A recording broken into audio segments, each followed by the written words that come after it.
Alright guys, so I don't know if this is really going to show up. I mean, it's getting dark, it's not dark, but the reason that I did this, I want to show you guys real quick. Let me hop in here. Let me give you guys an idea of what I'm dealing with those tinted headlights. Let's just get rid of that quick. So, literally right behind my wife's car. Yeah, they look kind of bright, right? So, let me start this thing up.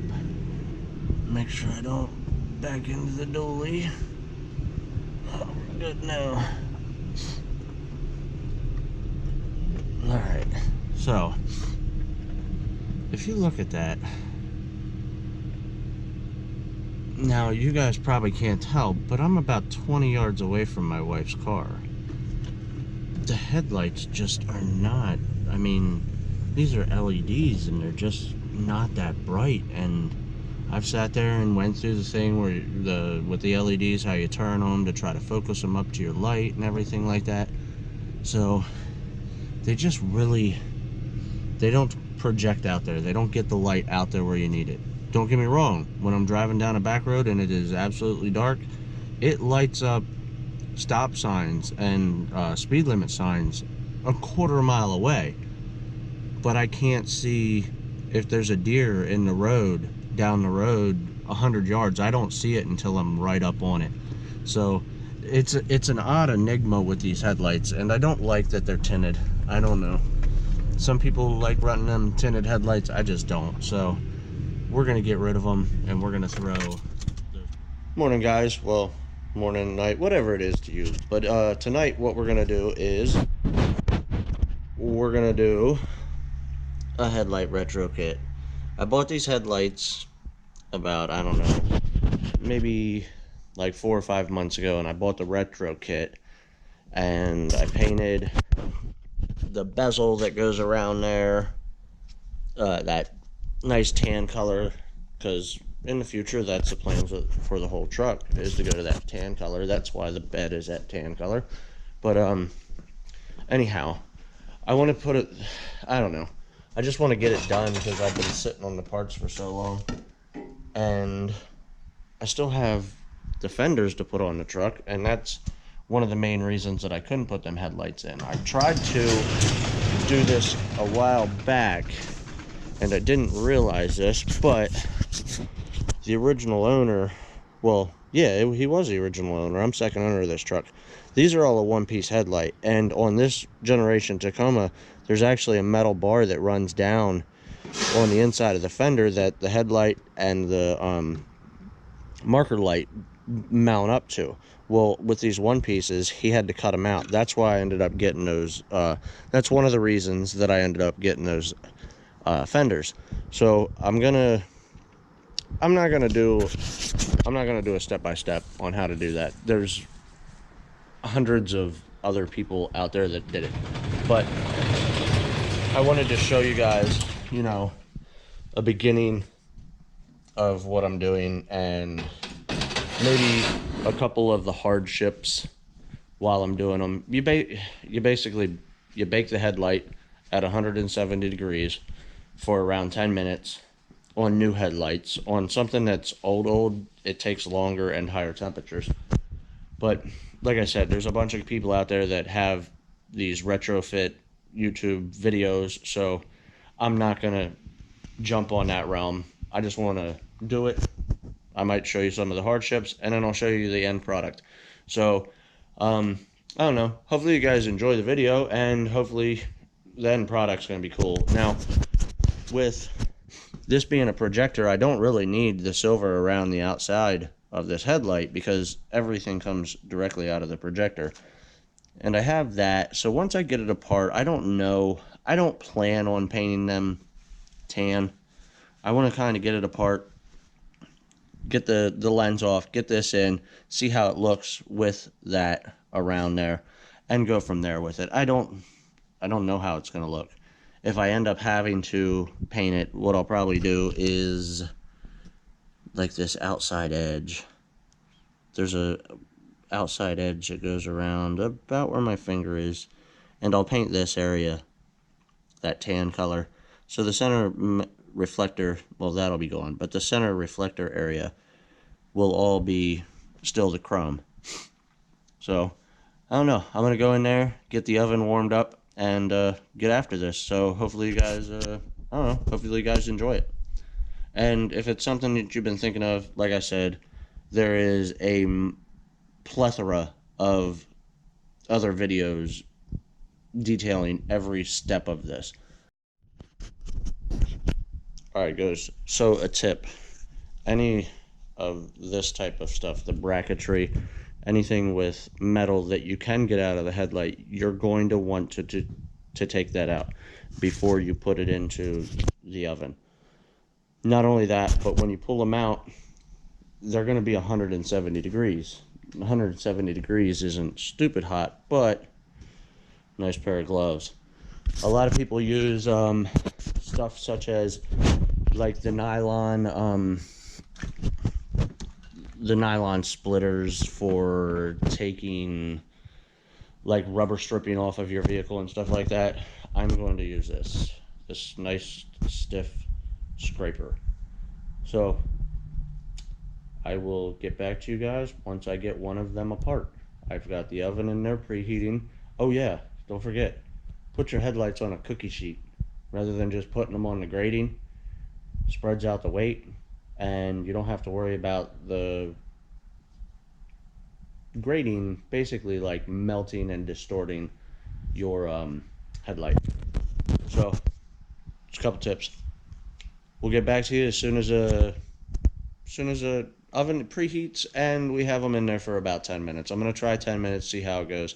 I looked at the glue on the inside of those lenses and it's not all that great, to be honest. I bought those headlights off of Amazon.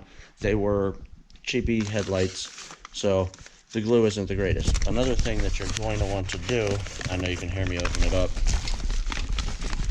is get this stuff. It's kind of like a sealant caulk, but this is, it's sticky. I'm just going to stick the camera down in there so you can see it. So it's like a caulk, and what you actually end up doing is kind of kneading that and warming it up in your hand, and you spread it out. Well, you spread it in order to thin it out. When we get to that part, I think I'll have Michelle come out here and she can videotape, and that way I can kind of spread it out and show you guys. So I'm gonna get a table set up over here and a table set up over here. That way, once I'm done, once it gets warmed up, I can bring it out here. I have all my tools set up. That caulking is super sticky. I don't want to get that on my furniture or my flooring. And plus, with the dogs in the house, I'd rather just do it outside and away from everything, every possible accident that could happen. So let me get this going, get the table set up, and we'll get back to you once we get some warm headlights out here. Alright guys, so well, Nick's got his stereo hooked up, but I said about the chassis saver on the Tacoma frame. This is my neighbor's rig that we stretched out about a year or so ago. So he's got it in the garage here. We're doing another stretch on it, and he's got a bunch of stuff he's doing. I mean, the interior is fully done. I'm not going to give it all away. If you want to he has Instagram. He doesn't have a YouTube or anything like that, but he is on Insta.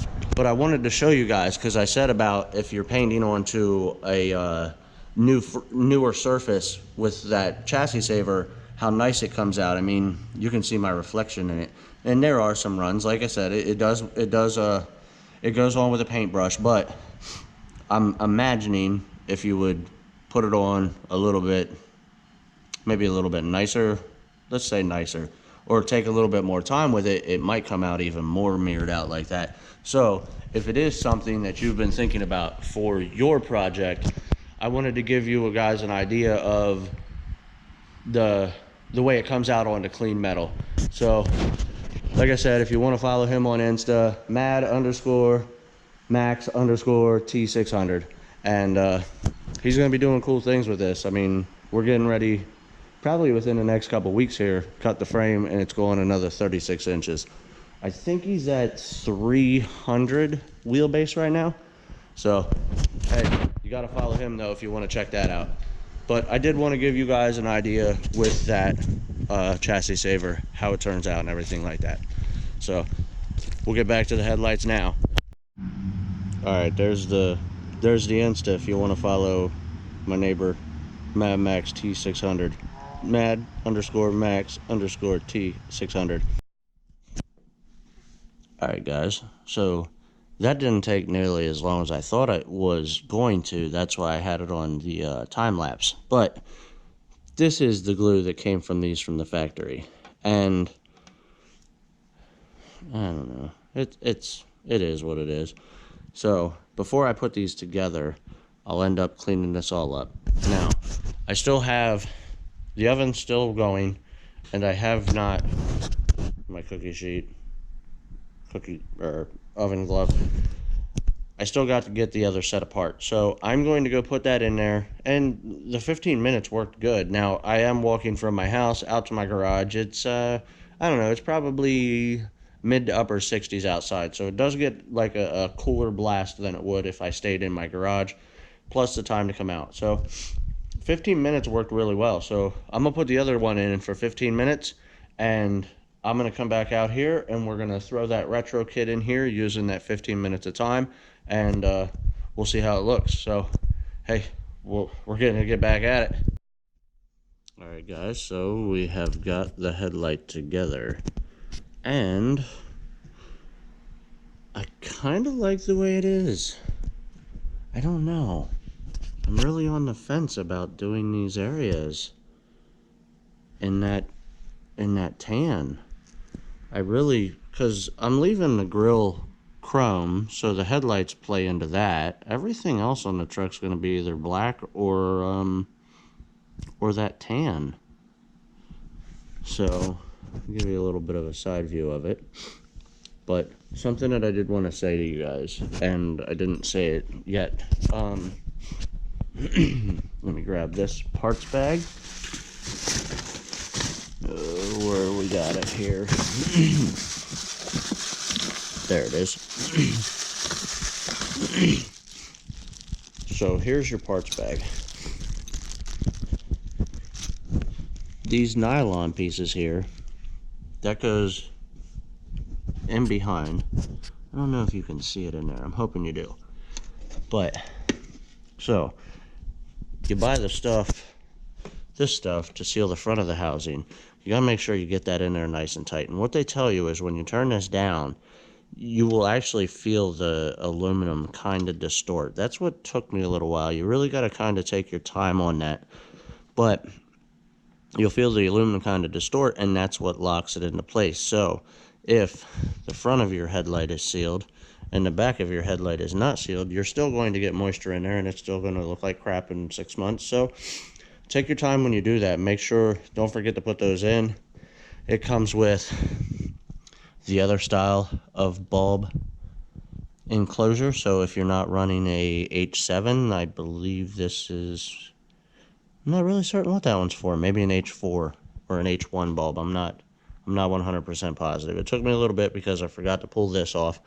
Now on the other one, I'm going to have to pull this off before I get the headlight, before I put the projector in the headlight. The headlight should be just about done. It's been probably close to 15 minutes. So I'm going to go get that one. We'll get that one apart. All right, guys. So pulled them out of the oven after sitting in there for about 10 minutes, letting that caulking seal up.